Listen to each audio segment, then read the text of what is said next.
Hello दोस्तों। तो आज हम लोग का चैप्टर नंबर 24 का पार्ट 16 हो जाएगा ये। ठीक है, झारखंड चैप्टर नंबर 24 का पार्ट 16 हो जाएगा। इसमें असुर जनजाति के बारे में हम लोग देखेंगे आज। ठीक है ना, तो चलिए फिर शुरू करते हैं असुर जनजाति को। तो असुर जनजाति झारखंड की प्राचीनतम एवं आदिम जनजाति है। बहुत बार बता चुके हैं कि असुर जनजाति सबसे प्राचीन जनजाति है, ठीक है, और आदिम जनजाति है। इन्हें झारखंड की सबसे प्राचीन जनजाति माना जाता है। झारखंड का सबसे प्राचीन जनजाति माना जाता है, असुर जनजाति को सबसे प्राचीन जनजाति माना जाता है। ठीक है, पूछा गया है। तथा नवपाषाण काल में उत्तर वैदिक काल तक, नवपाषाण काल से उत्तर वैदिक काल तक इनका निवास स्थान छोटा नागपुर क्षेत्र में रहा है। ठीक है, नवपाषाण काल से उत्तर वैदिक काल तक इनका निवास जो है वो छोटा नागपुर क्षेत्र रहा है, पूछा हुआ है। ठीक ना, तो असुर जनजाति जो है सबसे प्राचीनतम जनजाति है और इनका जो है नवपाषाण काल से लेकर उत्तर वैदिक काल तक इनका निवास स्थान कहाँ रहा है? छोटा नागपुर क्षेत्र में रहा है। इस जनजाति को पूर्व देवा, ठीक है, पूर्व देवा भी कहा जाता है। इस जनजाति को पूर्व देवा भी कहा जाता है। इस जनजाति को पूर्व देवा भी कहा जाता है। ठीक है, असुर जनजाति को पूर्व देवा, ठीक है, पूर्व देवा भी कहा जाता है। असुर जनजाति को पूर्व देवा भी कहा जाता है।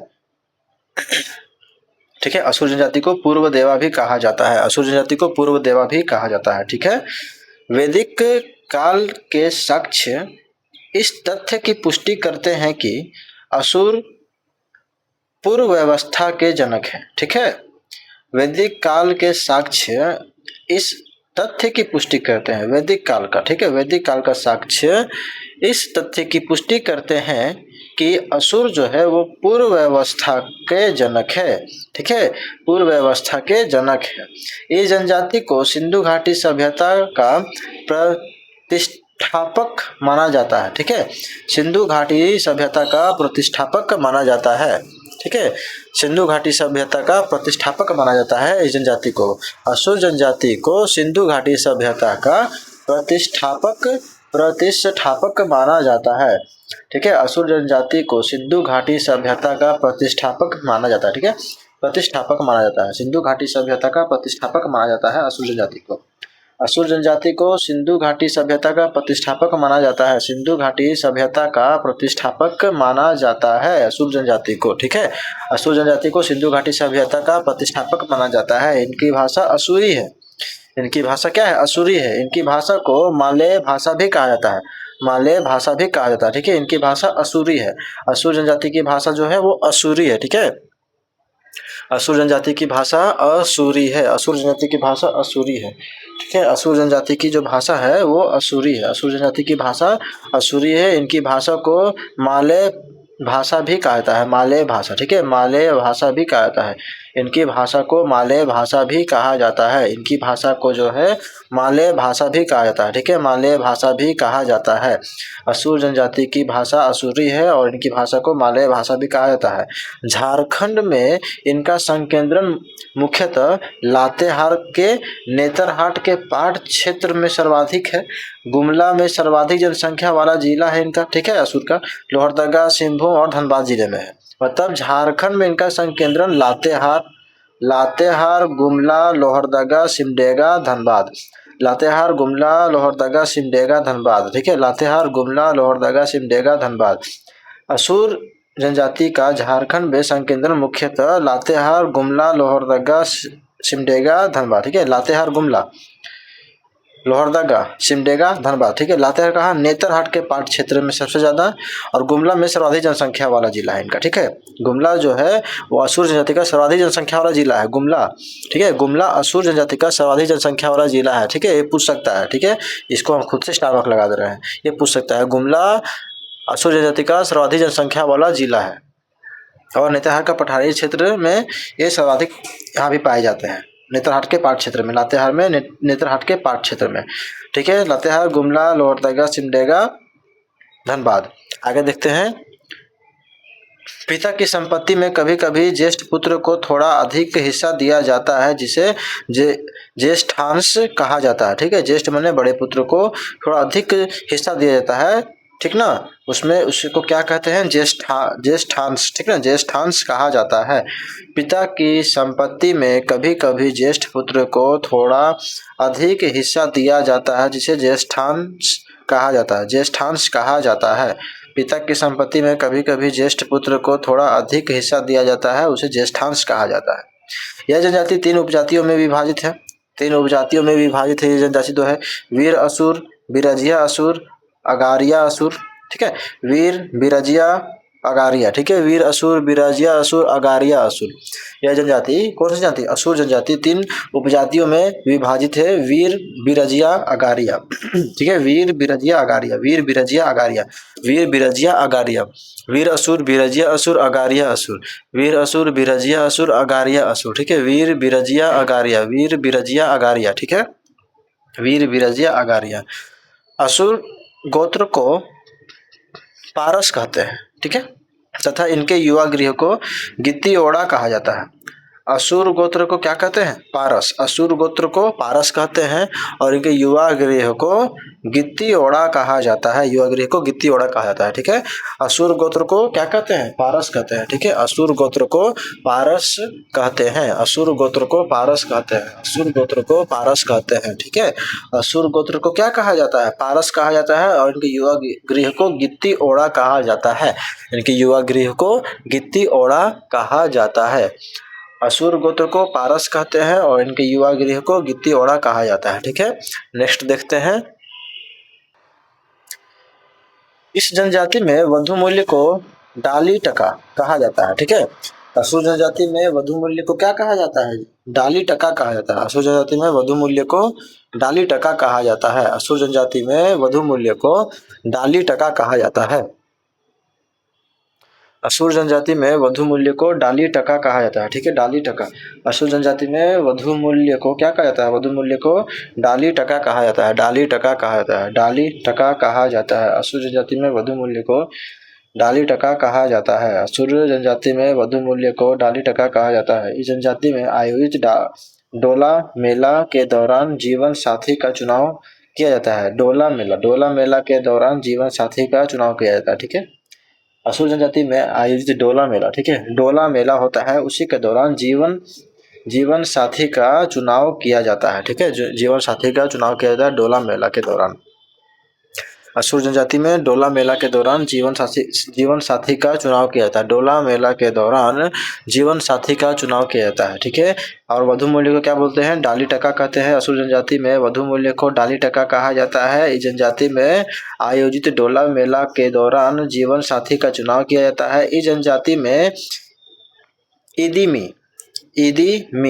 मी नामक एक विशेष परंपरा है, जिसके तहत बिना विवाह किए लड़का लड़की पति पत्नी की भांति साथ में रहते हैं। ठीक है, असुर जनजाति में क्या है कि ईदी मी नाम का एक विशेष परंपरा है। ठीक है, ईदी मी नाम का एक विशेष परंपरा है असुर जनजाति में, ईदी मी नाम का एक विशेष परंपरा। ठीक है, असुर जनजाति में ईदी मी नामक एक विशेष परंपरा है, जिसमें क्या होता है कि लड़का लड़की बिना विवाह किए जो है पति पत्नी की भांति साथ में रहते हैं। ठीक है, इस जनजाति में कुंवारे लड़के या लड़कियों द्वारा केले का पौधा लगाना वर्जित है। ठीक है, तो असुर जनजाति में कुंवारे लड़के और कुंवारी लड़कियों के द्वारा कौन सा पौधा लगाना वर्जित है, तो केले का पौधा लगाना वर्जित है। ठीक है, केले का पौधा लगाना जो है असुर जनजाति के कुंवारे लड़के लड़कियों को वर्जित है। ठीक है, असुर जनजाति में कुंवारे लड़के और कुंवारी लड़कियों को केले का पौधा लगाना वर्जित है। ठीक है, केले का पौधा लगाना जो है वो वर्जित है असुर जनजाति में कुंवारे लड़के और लड़कियों को। याद रखना है कि कौन सा पौधा लगाना वर्जित है, केले का। इस जनजाति में प्रसव कक्ष को खौदी या सोरी घर तथा प्रसव कराने वाले महिला को चमैन कहा जाता है। ठीक है, इस जनजाति में प्रसव कक्ष को खौदी और सौरी घर कहा जाता है और प्रसव कराने वाली महिला को चमैन कहा जाता है। ठीक है, इस जनजाति में प्रसव कक्ष को क्या कहा जाता है? प्रसव कक्ष को क्या कहा जाता है जी? खऊदी कहा जाता है। प्रसव कक्ष को खऊदी कहा जाता है या फिर सौरी घर कहा जाता है। खऊदी और सौरी घर कहा जाता है। खऊदी और सौरी घर, ठीक है। तो असुर जनजाति में प्रसव कक्ष को खऊदी कहा जाता है या सौरी घर कहा जाता है, और प्रसव कराने वाली महिला को चमैन कहा जाता है। शिशु का जन्म होने पर उनकी नाल डगरीन द्वारा हसुआ से काटी जाती है। डगरीन के द्वारा हसुआ से काटा जाता है, ठीक है। तब असुर जनजाति में बच्चा का जन्म होता है तो उसका जो नाल काटा जाता है वो डगरीन के द्वारा काटा जाता है, ठीक है। डगरीन के द्वारा हसुआ से काटा जाता है, ठीक है। डगरीन के द्वारा हसुआ से काटी जाती है। डगरीन के द्वारा हसुआ से काटी जाती है। डगरीन के द्वारा हसुआ से काटी जाती है। डगरीन के द्वारा हसुआ से काटी जाती है, ठीक है। हसुआ से, डगरीन के द्वारा हसुआ से काटी जाती है। शिशु का जन्म होने पर इनकी नाल डगरीन के द्वारा हसुआ से काटी जाती है। इस जनजाति में, ठीक है, इस जनजाति में पहला संतान कन्या होना अत्यंत शुभ माना जाता है, ठीक है। पहली संतान कन्या होना अत्यंत शुभ माना जाता है। किस जनजाति में? असुर जनजाति में, ठीक है। असुर जनजाति में पहली संतान कन्या होना अत्यंत शुभ माना जाता है। कन्या का मतलब जन्म होना, पहला संतान में जो कन्या होता है उसको अत्यंत शुभ माना जाता है असुर जनजाति में, ठीक है। असुर जनजाति में पहला संतान कन्या का होना वो अत्यंत शुभ माना जाता है, ठीक है। इस जनजाति में बच्चा न होना ईश्वरीय प्रकोप माना जाता है, ठीक है। ईश्वर का प्रकोप माना जाता है। बच्चा नहीं होना ईश्वर का प्रकोप माना जाता है तथा बंध्या स्त्री की सामाजिक प्रतिष्ठा कम होती है। बंध्या स्त्री की सामाजिक प्रतिष्ठा कम होती है, ठीक है। बंध्या स्त्री की सामाजिक प्रतिष्ठा जो है वो कम हो जाती है। बंध्या स्त्री की सामाजिक प्रतिष्ठा कम हो जाती है। तो इस जनजाति में बच्चा न होना ईश्वरीय प्रकोप माना जाता है तथा बंध्या स्त्री को सामाजिक प्रतिष्ठा, ठीक है, बंध्या स्त्री की सामाजिक प्रतिष्ठा कम हो जाती है। इस जनजाति में सुरक्षा हेतु बच्चे को चमड़ा का धागा पहनाने की परंपरा है, ठीक है। तो असुर जनजाति में सुरक्षा हेतु बच्चे को, ठीक है, मतलब बच्चा का सुरक्षा के लिए चमड़ा का धागा पहनने की परंपरा है जो विवाह के समय खोला जाता है, ठीक है। कब खोला जाता है? विवाह के समय खोला जाता है। इसे चामबंदी संस्कार कहते हैं। इसको क्या कहते हैं? चामबंदी संस्कार कहा जाता है, ठीक है।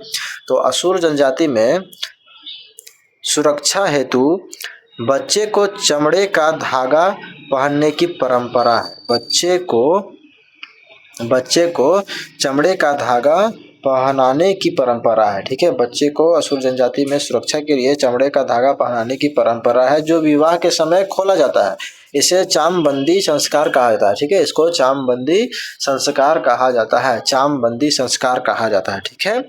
इस जनजाति की महिलाएं नाक में किसी प्रकार का आभूषण नहीं पहनती है, ठीक है। असुर जनजाति की महिला जो होती है वो नाक में किसी भी प्रकार का आभूषण नहीं पहनती है, ठीक है। असुर जनजाति की महिला नाक में किसी भी प्रकार का आभूषण नहीं पहनती है, ठीक है। और जो चमड़ा का धागा कब उतारा जाता है, जो पहना जाता है बच्चा को उसका सुरक्षा के लिए, तो उसका विवाह के समय। और इस संस्कार को क्या कहा जाता है? चामबंदी संस्कार कहा जाता है। इस जनजाति में जो है महिला नाक में किसी प्रकार का आभूषण नहीं पहनती है, ठीक है। और इस जनजाति की महिलाओं में गोदना का प्रचलन नहीं है। खोदा, ठीक है, गोदना को खोदा भी कहते हैं इसमें। तो असुर जनजाति में महिलाओं में गोदना का प्रचलित नहीं है, ठीक ना। तो असुर जनजाति में गोदना का प्रचलन नहीं है। असुर जनजाति में जो है वो गोदना का प्रचलन नहीं है, ठीक है। असुर जनजाति में गोदना का प्रचलन नहीं है, ठीक है। आगे देखते हैं। इस जनजाति में दिन के भोजन को लोलो घोटू जोमेकू तथा रात के भोजन को क्या? छोटू जोमेकू, ठीक है, कहते हैं। इस जनजाति में दिन के भोजन को लोलो घोटू जोमेकू, लोलो घोटू लोलो घोटू जोमेकू। इस जनजाति में दिन के भोजन को लोलो घोटू जोमेकू, लोलो घोटू जोमेकू तथा रात के भोजन को छोटू जोमेकू कहा जाता है। ठीक है, असुर जनजाति में दिन के भोजन को क्या कहा जाता है? लोलो घोटू जोमेकू, लोलो घोटू जोमेकू, और रात के भोजन को छोटू जोमेकू कहा जाता है। असुर जनजाति में दिन के भोजन को लोलो घोटू जोमेकू और रात के भोजन को छोटू जोमेकू, लोलो घोटू जोमेकू और छोटू जोमेकू। लोलो घोटू जोमेकू जो है जोमेकू ये दिन के भोजन को कहते हैं और छोटू जोमेकू रात के भोजन को कहते हैं। हड़िया इनका प्रमुख पेय है जिसे बोथा या झरनोई भी कहा जाता है, बोथा या झरनोई भी कहा जाता है। हड़िया जो है इनका प्रमुख पेय है जिसको बोथा या झरनोई भी कहा जाता है, बोथा झरनोई। ठीक है, बोथा या झरनोई भी कहा जाता है।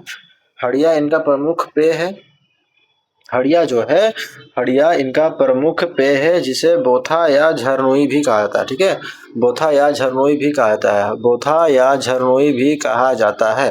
ठीक है, हड़िया इनका प्रमुख पेय है, हड़िया जो है इनका प्रमुख पेय है। ठीक है, पेय है जिसको बोथा और झरनोई, बोथा झरनोई, बोथा झरनोई, बोथा झरनोई साथ साथ में दोहराते रहिएगा ना तो याद हो जाएगा। ठीक है ना, तो हड़िया इनका प्रमुख पेय है जिसे बोथा और झरनोई कहा जाता है। दिन के भोजन को लोलो घोटू जोमेकू, रात के भोजन को छोटू जोमेकू कहा जाता है। हड़िया इनका प्रमुख पेय है जिसे बोथा जो झरनोई भी कहा जाता है। इस जनजाति के बूढ़े तथा बच्चों द्वारा कोपिन भगवा पहनने की परंपरा है। कोपिन माने भगवा को कहते हैं, यहाँ पर कोपिन यहाँ भगवा को कहा जा रहा है। तो इस जनजाति में बूढ़े तथा बच्चों को द्वारा कोपिन पहनने की परंपरा है। ठीक है, असुर जनजाति में बूढ़े तथा बच्चों द्वारा कोपिन पहनने की परंपरा है। कोपिन भगवा, ठीक ना, कोपिन माने भगवा भी कहलाता है। ठीक है, कोपिन अभी भगवा कहलाता है। तो इस जनजाति में बूढ़े तथा बच्चों को कोपिन कोपिन पहनने की परंपरा है। कोपिन कोपिन पहनने की परंपरा है। कोपिन कोपिन, ठीक है, कोपिन कोपिन साथ साथ में दोहराइए एकदम, कोपिन। ठीक है, कोपिन कोपिन। तो असुर जनजाति में बूढ़े तथा बच्चों को क्या पहनने की परंपरा है? कोपिन कोपिन पहनने की परंपरा है। इनकी संस्कृति को मय संस्कृति कहा जाता है। ठीक है, मय संस्कृति कहा जाता है। इनकी संस्कृति को मय संस्कृति कहा जाता है। किनकी संस्कृति को? असुर जनजाति की संस्कृति को मय संस्कृति कहा जाता है। असुर जनजाति की संस्कृति को मय संस्कृति कहा जाता है। असुर जनजाति की संस्कृति को मय संस्कृति कहा जाता है। ठीक है, असुर जनजाति की संस्कृति को मय संस्कृति कहा जाता है। ठीक है, मय संस्कृति कहा जाता है। असुर जनजाति के संस्कृति को मय संस्कृति कहा जाता है। बूढ़े और बच्चों के द्वारा क्या पहनने की परंपरा है? कोपिन कोपिन का भगवा है। ठीक है, ये भगवा मतलब रंग का है, कोपिन पहनने की परंपरा है। इनकी संस्कृति को मय संस्कृति कहा जाता है। मय संस्कृति कहा जाता है। इनकी संस्कृति को मय संस्कृति कहा जाता है। इनके नृत्य स्थल को अखरा कहा जाता है। ठीक है, अखरा, ऑलमोस्ट सभी के नृत्य स्थल को अखरा कहा जाता है। ठीक है, इस जनजाति का प्रमुख पेशा परंपरागत रूप से लोहा गलाना है। परंपरागत रूप से क्या है? लोहा गलाने का परंपरागत पेशा है इनका। ठीक है, इस जनजाति का प्रमुख पेशा लोहा गलाना है। ठीक है, लोहा गलाना है, क्वेश्चन पूछा हुआ है। ठीक है, असुर जनजाति का परंपरागत पेशा क्या है? लोहा गलाना। ठीक है, लोहा गलाना है। इस जनजाति का प्रमुख पेशा लोहा गलाना है। इस जनजाति के लोगों ने पोला, मैग्नेटाइट, वीची, हेमेटाइट तथा गोटा, लेटेराइट अयस्क को गलाकर लोहा निर्माण की शुरुआत की। वाह, magnetite, hematite, laterite, magnetite, hematite, laterite. Magnetite को पोला, वीची, हेमेटाइट, गोटा, लेटेराइट। ठीक है, तो असुर जनजाति के लोगों ने पोला, वीची, गोटा, पोला, वीची, गोटा ये सब अयस्क को गलाकर लोहा निर्माण का शुरुआत किया था। ठीक है, पोला मतलब मैग्नेटाइट, वीची मतलब हेमेटाइट और गोटा मतलब लेटेराइट। पोला, वीची, गोटा, पोला, वीची, गोटा, पोला, वीची, गोटा, पोला, वीची, गोटा, पोला, वीची, गोटा, पोला, वीची, गोटा। पोला मैग्नेटाइट को कहते हैं, पोला मैग्नेटाइट, पोला मैग्नेटाइट को कह रहे हैं। ठीक है, पोला मैग्नेटाइट, वीची हेमेटाइट, गोटा लेटेराइट। पोला मैग्नेटाइट, वीची हेमेटाइट, गोटा लेटेराइट। ठीक है, पोला मैग्नेटाइट, वीची हेमेटाइट, गोटा लेटेराइट अयस्क को गलाकर लोहा निर्माण की शुरुआत की थी। इस जनजाति के लोगों द्वारा की जाने वाली स्थानांतरणशील कृषि को बेओरा पाथेर कहा जाता है। बेओरा पाथेर, ठीक है। इस जनजाति के लोगों द्वारा की जाने वाली स्थानांतरणशील कृषि को बेओरा पाथेर कहा जाता है। बेओरा पाथेर कहा जाता है, ठीक है। बेओरा पाथेर कहा जाता है। बेओरा पाथेर कहा जाता है। इस जनजाति के लोगों के द्वारा की जाने वाली स्थानांतरणशील कृषि को बेओरा पाथेर कहा जाता है, ठीक है। बेओरा पाथेर कहा जाता है। बेओरा पाथेर कहा जाता है। इस जनजाति के लोगों के द्वारा की जाने वाली स्थानांतरणशील कृषि को बेओरा पाथेर कहा जाता है, ठीक है। बेओरा पाथेर कहा जाता है। बेओरा पाथेर, ठीक है। इस जनजाति के सर्वोच्च देवता सिंह बोंगा है, पूछा हुआ है, तथा इनके धार्मिक प्रधान बैगा है, ठीक है। ये सब पूछा हुआ है। तो असुर जनजाति का सर्वोच्च देवता प्रमुख देवता कौन है? सिंह बोंगा है। और इनका धार्मिक प्रधान कौन है? बैगा है। इनका धार्मिक प्रधान बैगा है, ठीक है। सिंह बोंगा की पूजा के दौरान लाल मुर्गी की बलि दी जाती है, ठीक है। सिंह बोंगा का पूजा के दौरान लाल मुर्गी का बलि दी जाती है। सिंह बोंगा के पूजा के दौरान लाल मुर्गी की बलि दी जाती है, ठीक है। सर्वोच्च देवता सिंह बोंगा है और इनके धार्मिक प्रधान बैगा है। फिर सिंह बोंगा की पूजा के दौरान लाल मुर्गी की बलि दी जाती है असुर जनजाति में, ठीक है। सिंह बोंगा का पूजा के दौरान लाल मुर्गी की बलि दी जाती है, ठीक है।